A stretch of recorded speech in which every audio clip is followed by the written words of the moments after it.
Hello everyone, welcome to my YouTube channel simply wellness. ഞാൻ ഇന്നൊരു പുതിയ video ആയിട്ടാണ് വന്നത്. കഴിഞ്ഞ വീഡിയോയിൽ പറഞ്ഞ പോലെ എൻ്റെ ബാക്ക് പെയിൻ ഞാനിങ്ങനെ റെഡ്യൂസ് ചെയ്തതോ എക്സസൈസിലൂടെ എന്ന് പറയാനാണ് ഞാൻ ഈ വീഡിയോ ചെയ്യുന്നത്. ഞാൻ ഈ വീഡിയോയിൽ ഉൾപ്പെടുത്തിയിരിക്കുന്നത് എന്തൊക്കെ എക്സസൈസ് ചെയ്തിട്ടാണ് ഞാൻ എൻ്റെ ബാക്ക് പെയിൻ റെഡ്യൂസ് ചെയ്തത് without any pain medication, only with vitamin D tablets and ഈ എക്സസൈസും കൊണ്ടാണ് ഞാൻ ചെയ്തത്. അപ്പം ഇതിൽ ഞാൻ പറയുന്നത് കുറച്ച് സ്ട്രെച്ചിങ് എക്സസൈസും പിന്നെ ബാക്ക് പെയിന് നന്നായിട്ട് റെഡ്യൂസ് ചെയ്യാൻ പറ്റുന്ന കുറച്ച് എക്സസൈസും ഞാൻ ഇൻവോൾവ് ചെയ്തിട്ടുണ്ട്. പിന്നെ ഇതെനിക്കൊരു കാര്യം പറയാനുള്ളത്, ഈ വീഡിയോ കണ്ട് പെട്ടെന്നൊരു ദിവസം നിങ്ങൾ എക്സസൈസ് സ്റ്റാർട്ട് ചെയ്യരുത്. നിങ്ങളുടെ ഡോക്ടർ നിങ്ങൾക്ക് ഫിസിയോതെറാപ്പി പറഞ്ഞിട്ടുണ്ട്, ഫിസിക്കൽ എക്സസൈസ് പറഞ്ഞിട്ടുണ്ടെങ്കിൽ നിങ്ങൾ ഈ എക്സസൈസ് ചെയ്യുക. പിന്നെ നിങ്ങളുടെ ബാക്ക് പെയിൻ്റെ ഇൻറ്റൻസിറ്റി നോക്കുക. അത് ചില ഡോക്ടേഴ്സ് എക്സസൈസ് ചെയ്യാൻ പാടില്ല എന്ന് പറഞ്ഞിട്ടുണ്ടെങ്കിൽ അത് സ്ട്രിക്ട്ലി അവോയ്ഡ് ചെയ്യുക. ഇത് യങ് ആയിട്ടുള്ള ആൾക്കാരെ ഉദ്ദേശം കൊണ്ട് മാത്രം ചെയ്യുന്ന കുറച്ച് എക്സസൈസുകളാണ്. ബിക്കോസ് ഏജ് ആയ ആൾക്കാർക്ക് പൊതുവെ ഡോക്ടേഴ്സ് എക്സസൈസ് പ്രിഫർ ചെയ്യാറില്ല. അവരുടെ കണ്ടീഷൻസ് എങ്ങനെയാണെന്ന് നോക്കിയിട്ട് മാത്രം നോക്കി ചെയ്യുക. അപ്പം അതായത് വയസ്സ് കുറഞ്ഞ ആൾക്കാരിൽ ബാക്ക് പെയിൻ ഉണ്ടാകുന്ന സമയത്ത് അത് മോസ്റ്റ്ലി നമ്മുടെ ചെറിയ തെറ്റുകൾ കാരണം, അതായത് പോസ്ചറിലുള്ള ബുദ്ധിമുട്ടുകളോ അല്ലെങ്കിൽ വെയിറ്റ് എടുത്തുകൊണ്ടോ ഉള്ളത് ആയിരിക്കാനാണ് സാധ്യത. അപ്പം അത് ഈ എക്സസൈസിലൂടെ വളരെ നന്നായിട്ട് കുറക്കാൻ പറ്റും. അത് ഉള്ള ഒരു വീഡിയോ ആണ് ഞാൻ ചെയ്യുന്നത്. ഞാൻ ഈ എക്സസൈസ് സ്റ്റാർട്ട് ചെയ്യുന്നതിന് മുമ്പ് പറയുന്നത് വെച്ചാൽ, ഞാനിത് ആദ്യം അതായത് 5 times ചെയ്തുകൊണ്ടിരുന്നത് എക്സസൈസ് സ്റ്റാർട്ടിങ് സ്റ്റേജിൽ. എപ്പോഴും സ്റ്റാർട്ട് ചെയ്യുന്ന സമയത്ത് നമ്മുടെ ബോഡി അത് അഡാപ്റ്റ് ചെയ്യാനുള്ള സമയം കൊടുക്കുക. അപ്പം ആദ്യത്തെ ഒരു 1-2 ആഴ്ച ആദ്യം എല്ലാ എക്സസൈസും 5 times മാത്രം ചെയ്യാൻ നോക്കുക. പിന്നെ ഈ 1-2-3 ആഴ്ച കൊണ്ട് തന്നെ പെട്ടെന്നുള്ളൊരു റിസൾട്ട് നിങ്ങൾ ഒരിക്കലും പ്രതീക്ഷിക്കരുത്. ഓരോ ആൾക്കാരുടെ ബോഡിയും ഡിഫറെൻ്റാണ്. അപ്പോൾ ഓരോ ബോഡി റിസൾട്ട് തരുന്നതും ഡിഫറെൻ്റാണ്.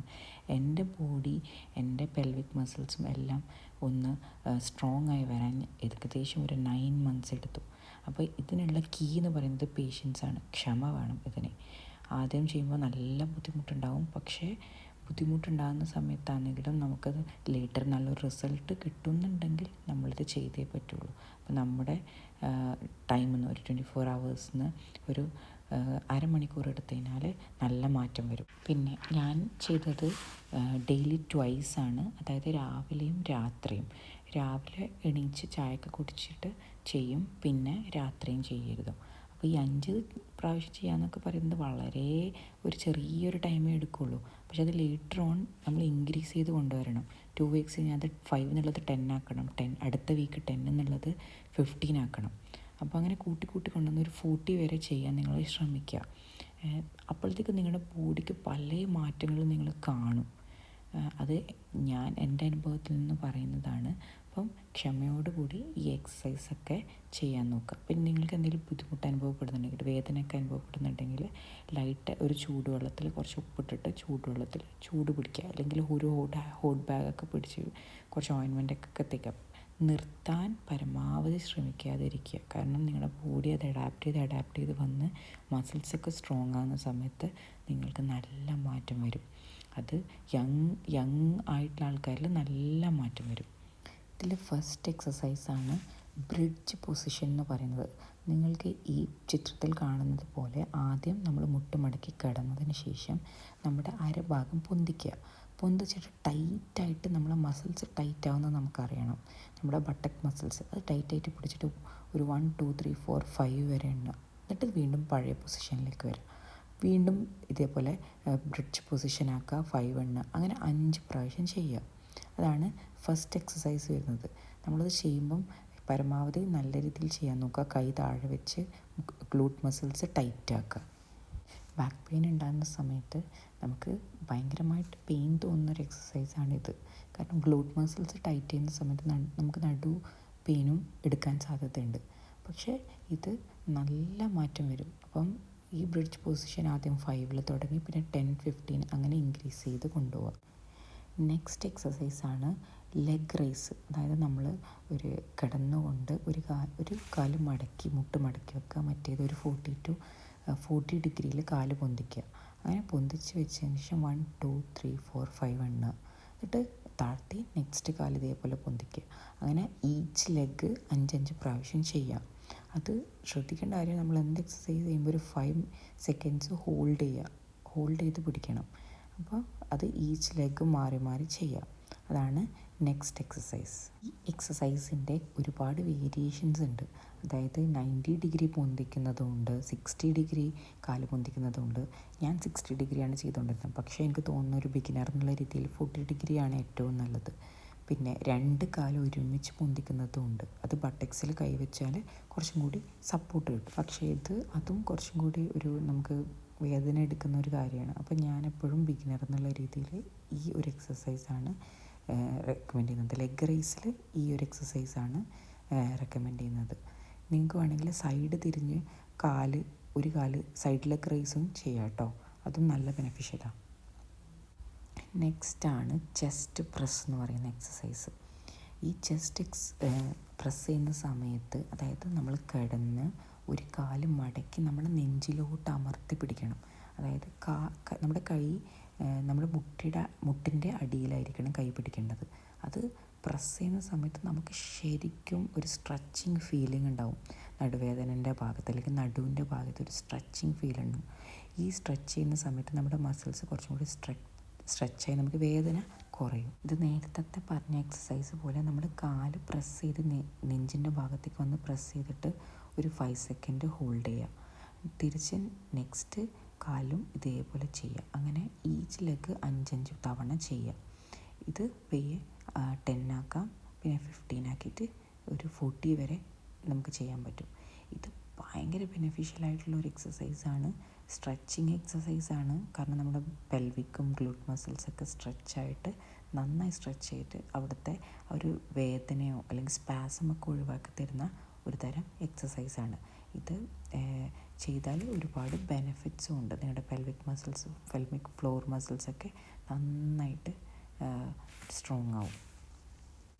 നെക്സ്റ്റ് തന്നെ ഈ ചെസ്റ്റ് പ്രസ്സിൻ്റെ വേറൊരു വേരിയേഷനാണ്. അതായത് 2 കാൽമുട്ടുകളും ഒരുമിച്ച് മടക്കി മാക്സിമം നമ്മുടെ ചെസ്റ്റിലേക്ക് അമർത്താൻ നോക്കുക. എനിക്ക് തോന്നുന്നു 2 ഒരുമിച്ച് ചെയ്യുന്ന സമയത്ത് നമ്മുടെ ചെസ്റ്റിലേക്ക് അമർത്താൻ കുറച്ച് ബുദ്ധിമുട്ടാണ്. പക്ഷേ നിങ്ങൾക്ക് ഏറ്റവും കൂടുതൽ സ്ട്രെച്ചിങ് അറിയുന്നത് വരെ നിങ്ങൾ മുട്ട് മടക്കി പിടിക്കുക. എന്നിട്ട് ഒരു 1 to 20 കൗണ്ട് എണ്ണുക. ഇതൊരു 1 ടൈമൊക്കെ ചെയ്താൽ മതി. കാരണം മാക്സിമം 3 ടൈംസ് ഒക്കെ ചെയ്യുക. 20 കൗണ്ട് നിങ്ങൾ ചെയ്തിട്ട് ഒരു 3 ടൈംസ് ചെയ്യാൻ നോക്കുക. 3 എന്നുള്ളത് വേണമെങ്കിൽ 6 ആക്കാം, 9 ആക്കാം, അങ്ങനെ കൂട്ടി കൊണ്ടുവരാം. പക്ഷേ ഇതും നല്ലൊരു സ്ട്രെച്ചിങ് എക്സസൈസാണ്. നിങ്ങളുടെ പെൽവിക് ഫ്ലോറും എല്ലാ മസിൽസും ടൈറ്റായിട്ട് നിങ്ങൾക്ക് നടുവേദനയൊക്കെ ഭയങ്കര റിഡക്ഷൻ വരും. നെക്സ്റ്റ് നിങ്ങൾ ഈ പിക്ചറിൽ കാണിക്കുന്ന പോലെ ബേർഡ് പോസ് എന്നാണ് പറയുന്നത്. ഇതൊരു യോഗ പോസ്ചറാണ്. അതായത് നമ്മുടെ ലെഫ്റ്റ് കൈ നീട്ടിപ്പിടിക്കുകയാണെങ്കിൽ റൈറ്റ് ലെഗ്, അതായത് ഓപ്പോസിറ്റാണ് ചെയ്യേണ്ടത്. ലെഫ്റ്റ് ഹാൻഡും റൈറ്റ് ലെഗും, അല്ലെങ്കിൽ ലെഫ്റ്റ് ലെഗും റൈറ്റ് ഹാൻഡുമായിട്ടാണ് പൊന്തിക്കേണ്ടത്. ഇതിൻ്റെ പോസ്ചർ വളരെ കറക്റ്റായിരിക്കണം, ഇല്ലെങ്കിൽ നമുക്ക് വീണ്ടും ബാക്ക് പെയിൻ വരാനുള്ള സാധ്യതയുണ്ട്. നിങ്ങളൊരു മിറർ നോക്കി നിങ്ങൾ പോസ്ചർ കറക്റ്റാക്കിയിട്ട് മാത്രം ഇത് ചെയ്യുക. അല്ലെങ്കിൽ നിങ്ങൾക്കിത് സ്കിപ്പ് ചെയ്യാൻ പറ്റുന്നതാണ്. എനിക്ക് ഈ പെർട്ടിക്കുലർ എക്സസൈസ് ചെയ്തപ്പോൾ എനിക്ക് ഭയങ്കര നടുവേദനയായിരുന്നു. അപ്പോൾ ഫിസിയോതെറാപ്പിസ്റ്റ് എന്നോട് ആദ്യം അത് ഒഴിവാക്കാൻ പറഞ്ഞു. ഞാൻ പിന്നെ എൻ്റെ പെൽവിക് ഫ്ലോറൊക്കെ ടൈറ്റ് ആയതിനു ശേഷം മാത്രമാണ് ഞാൻ ഈ എക്സസൈസ് ചെയ്തത്. പക്ഷേ ഇത് ചെയ്യുന്ന സമയത്ത് നമ്മൾ ബാക്ക് മസിൽസും സ്ട്രെങ്തൻ ചെയ്യും. നമ്മുടെ ലെഗിനൊക്കെയുള്ള ഒരു വീക്ക്നെസ് റെഡ്യൂസ് ചെയ്യുന്നതാണ്. ഭയങ്കര യൂസ്ഫുള്ളായിട്ടുള്ളതാണ്. നെക്സ്റ്റ് ഞാൻ പറയുന്നത് ഇത് സ്ട്രെച്ചിങ് എക്സസൈസാണ്. ഈ പറഞ്ഞ എക്സസൈസൊക്കെ ചെയ്തതിന് ശേഷം നിങ്ങൾക്കിത് ചെയ്യാം. ഇത് ക്യാറ്റ് ആൻഡ് കൗ എന്ന് പറയും. അതായത് ഒട്ടകത്തിനെയോ അല്ലെങ്കിൽ കൗവിനെ പോലെയോ നമ്മളിങ്ങനെ പൊന്തിച്ച് പിടിക്കുക. എന്നിട്ട് ക്യാറ്റിനെ പോലെ ഇങ്ങനെ നമുക്ക് ഈ ഒരു ഹിപ്പ് റീജിയനാണ് ശരിക്കും സ്ട്രെച്ചിങ് അറിയേണ്ടത്. അതായത് നിങ്ങളത് ചെയ്യുന്ന സമയത്ത് നമ്മുടെ ഹിപ്പ് റീജിയനിലാണ് നമ്മൾ ആ സ്ട്രെച്ചിങ് മനസ്സിലാക്കേണ്ടത്. അപ്പം നിങ്ങൾക്കത് ചെയ്തുകൊണ്ടിരിക്കുമ്പോൾ നിങ്ങൾക്കൊരു ടോണിങ് വരും നിങ്ങളുടെ ബോഡിക്ക്. നിങ്ങൾ എത്രത്തോളം കുനിയുമ്പോഴും പൊന്നുമ്പോഴാണ് നിങ്ങൾക്ക് ആ ഒരു സ്ട്രെച്ചിങ് അറിയാൻ പറ്റുന്നത്. ഇതൊരു ഭയങ്കര ഹെൽപ്ഫുള്ളായിട്ടുള്ള ഒരു ബാക്ക് പെയിൻ, എനിക്കിപ്പോഴും ചെറിയൊരു ബാക്ക് പെയിനൊക്കെ വരുന്ന സമയത്ത് ഞാൻ ഈ എക്സസൈസാണ് ചെയ്യാറ്. കാരണം ഒരുപാട് നേരം നിന്നാലൊക്കെ, അതായത് മണിക്കൂറോളം നിന്നാലൊക്കെ എനിക്ക് ചെറിയൊരു ബാക്ക് പെയിനൊക്കെ വരും. അത് വൺസ് ബാക്ക് പെയിൻ ആയിട്ടുള്ള പേഷ്യൻ്റ് ഒരിക്കലും അതിൽ നിന്നൊരു റിക്കവറി ഇല്ല. നമുക്കതൊരു പ്രിവെൻഷനായിട്ട് നിർത്താനേ ഉള്ളൂ. അത് നമുക്ക് ഫുള്ളായിട്ട് മാറ്റാൻ പറ്റില്ല. ബട്ട് വേദനയിലാണ് നമുക്ക് എക്സസൈസ് ചെയ്ത് ടൈറ്റ് ചെയ്ത് മസിൽസ് ടൈറ്റ് ചെയ്ത് നമുക്ക് മുന്നോട്ട് പോകാം. അപ്പം ഈ ഒരു എക്സസൈസ് ഇപ്പോഴും ഞാൻ സ്ട്രെച്ചിങ് ആയിട്ട് യൂസ് ചെയ്യുന്നതാണ്. ദെൻ നെക്സ്റ്റ് ആണ് ചൈൽഡ് പോസ് എന്ന് പറയും. ഈ ചിത്രത്തിൽ കാണുന്നത് പോലെ നമ്മുടെ ഇതേ പൊസിഷനിലിരിക്കുക. എന്നിട്ട് കാല് പരമാവധി അകത്തി വെച്ച് കൈ പരമാവധി നിങ്ങളുടെ മുന്നിലൊരു ഒബ്ജക്റ്റ് ഉള്ളതുപോലെ സ്ട്രെച്ച് ചെയ്ത് അതിനെ എടുക്കാൻ നോക്കുക. അപ്പം നിങ്ങൾക്ക് മനസ്സിലാവും നിങ്ങളുടെ ബാക്ക്, ഷോൾഡേഴ്സ്, നിങ്ങളുടെ ഗ്ലൂട്ട് മസിൽസ് എല്ലാത്തിനും ഒരു സ്ട്രെച്ച് ഉണ്ടാവും. ഇത് വളരെ സൂത്തിങ് ആയിട്ടുള്ള, വളരെ സ്ട്രെച്ചിങ് നമുക്കറിയാൻ പറ്റുന്ന ഒരു എക്സസൈസാണ്. അപ്പം ഇത് നിങ്ങൾ ചെയ്താൽ ബാക്കി എക്സസൈസ് ചെയ്ത് നിങ്ങളുടെ ബോഡി ഇതായ ശേഷം ഇതൊരു സ്ട്രെച്ചിങ് എക്സസൈസായിട്ട് എപ്പോഴും ചെയ്യുക. ഇപ്പം ഞാൻ പറയുന്നത്, നമുക്ക് നടുവേദന ഉണ്ട് അല്ലെങ്കിൽ വന്നു കഴിഞ്ഞ് കഴിഞ്ഞാൽ നമ്മളത് അക്സെപ്റ്റ് ചെയ്യുക. റാദർ ദാൻ പാനിക് ആവാതെ നമുക്കത് അക്സെപ്റ്റ് ചെയ്യുക. നമ്മൾക്ക് അത് ഒരു ഒരു 100% അതിൽ നിന്നൊരു ഇതില്ല. നമുക്കെപ്പോഴും അത് ഉണ്ട് ഒരു സ്ലൈറ്റ്ലി എപ്പോഴും ഉണ്ടാവും എന്നുള്ളത് നമ്മൾ ആദ്യം അക്സെപ്റ്റ് ചെയ്യുക. അപ്പോൾ ആ ഒരു അക്സെപ്റ്റൻസ് തന്നെ നമുക്കൊരുപാട് ഒരു റിലാക്സേഷൻ തരും നമ്മുടെ മൈൻഡിന്. ലാസ്റ്റായിട്ട് കോബ്ര പോസാണ്. കോബ്ര പോസ് എന്ന് പറയുമ്പോൾ അറിയാം, നമ്മൾ സ്ട്രെയിറ്റ് ഇരുന്ന് ഇതേപോലെ നിങ്ങൾ ചിത്രത്തിൽ കാണുന്ന പോലെ നമ്മുടെ ഷോൾഡർ ലെങ്ത്തിന്, അതായത് ഷോൾഡറിൻ്റെ സെയിം ലെങ്ത്തിന് കൈ വെക്കുക. നിങ്ങൾക്ക് ഫസ്റ്റ് ചെയ്യുന്ന സമയത്ത് കുറച്ച് ഒരു ബുദ്ധിമുട്ടുണ്ടാവും, ഫീൽ ചെയ്യും. പിന്നെ അത് ചെയ്തുകൊണ്ടിരിക്കുമ്പോൾ നിങ്ങൾക്ക് കറക്റ്റ് അതിൻ്റെ ഒരു റിതം കിട്ടും. അപ്പോൾ ഷോൾഡർ എവിടെയാണോ അതിന് നേരെ പാരലലായിട്ട് കൈ വെച്ചിട്ട് നമ്മൾ മാക്സിമം പിറകോട്ടേക്ക് നമ്മുടെ നെക്ക് ആൻഡ് ബാക്ക്, അതായത് ബാക്ക് മസിൽസ് സ്ട്രെച്ച് ആവുന്ന രീതിയിൽ സ്ട്രെച്ച് ചെയ്യുക. ബാക്ക് പെയിൻ ഉണ്ടാകുന്ന സമയത്ത് നമുക്ക് ഭയങ്കര ബുദ്ധിമുട്ടായ കാര്യമാണ്. അതായത് നമുക്ക് ബാക്കിലോട്ട് സ്ട്രെച്ച് ചെയ്യുന്ന സമയത്ത് നടുവേദന എടുക്കും, അത് ഷുഗറാണ്, എന്തായാലും എടുക്കും. അപ്പോൾ നിങ്ങൾ ആദ്യം തന്നെ ഭയങ്കരമായിട്ട് ബാക്കോട്ടേക്ക് സ്ട്രെച്ച് ചെയ്യാതിരിക്കുക. അതിന് പകരം നിങ്ങൾക്ക് മാക്സിമം, അതായത് പെയിൻ എവിടെ എടുക്കുന്നോ ആ ഒരു പോയിൻ്റ് സ്റ്റോപ്പ് ചെയ്തിട്ട് ഒരു 1 to 20 സെക്കൻഡ് അല്ലെങ്കിൽ 20 സെക്കൻഡ് കൗണ്ട് ചെയ്യുക. അങ്ങനെ ഒരു 1 or 2 or 3 ടൈംസ് നിങ്ങൾക്ക് ചെയ്യാം. നിങ്ങൾക്ക് എത്ര ചെയ്യാൻ പറ്റുന്നോ അത്രയും ബെറ്ററാണ്. പക്ഷേ ഫസ്റ്റ് തന്നെ നിങ്ങളുടെ ബോഡി അഡാപ്റ്റ് ചെയ്യാനുള്ള സമയം കൊടുക്കുക. അപ്പം കോബ്ര പോസൊക്കെ ചെയ്യുന്ന സമയത്ത് 1 or 2 ടൈംസ് ചെയ്ത് പിന്നെ അത് ഡെവലപ്പ് ചെയ്ത് 20 സെക്കൻഡ്സ് എന്നുള്ളത് ഒരു 60 സെക്കൻഡ്സോ അങ്ങനെയൊക്കെ ആയിട്ട് നമുക്ക് ഇമ്പ്രൂവ് ചെയ്യാം. ആദ്യം എനിക്ക് കോബ്ര പോസ് ചെയ്യുന്ന സമയത്ത് ഭയങ്കര പെയിനായിരുന്നു. പിന്നെ അത് ലേറ്റർ ഓൺ മന്ത്സൊക്കെ എടുത്തിട്ടാണ് എനിക്കത് പെയിനൊക്കെ ഒന്ന് കുറഞ്ഞു വന്നത്. അപ്പോൾ ഞാൻ എൻ്റെ ഈ വീഡിയോ നിങ്ങൾക്ക് ഹെൽപ്ഫുൾ ആവുമെന്നാണ് വിചാരിക്കുന്നത്. നിങ്ങൾക്ക് എന്തെങ്കിലും ഡൗട്ട്സ് റിഗാർഡിങ് ദിസ് എക്സസൈസ് അല്ലെങ്കിൽ ബാക്ക് പെയിൻ ഇഷ്യൂസിന് എന്തെങ്കിലും എനിക്ക് ഹെൽപ്പ് ചെയ്യാം എന്നുള്ള രീതിയിലാണെങ്കിൽ കമൻറ്റ് ചെയ്യാൻ ഞാൻ തീർച്ചയായിട്ടും റിപ്ലൈ അയക്കും. പിന്നെ നിങ്ങൾക്ക് ഇതിൽ ഹെൽപ്ഫുള്ളായിട്ടുള്ള എന്തെങ്കിലും കിട്ടിയിട്ടുണ്ടെങ്കിൽ that's happy for me. And ഈ വീഡിയോ ഇഷ്ടപ്പെട്ടിട്ടുണ്ടെങ്കിൽ please do subscribe, share and comment. Thank U.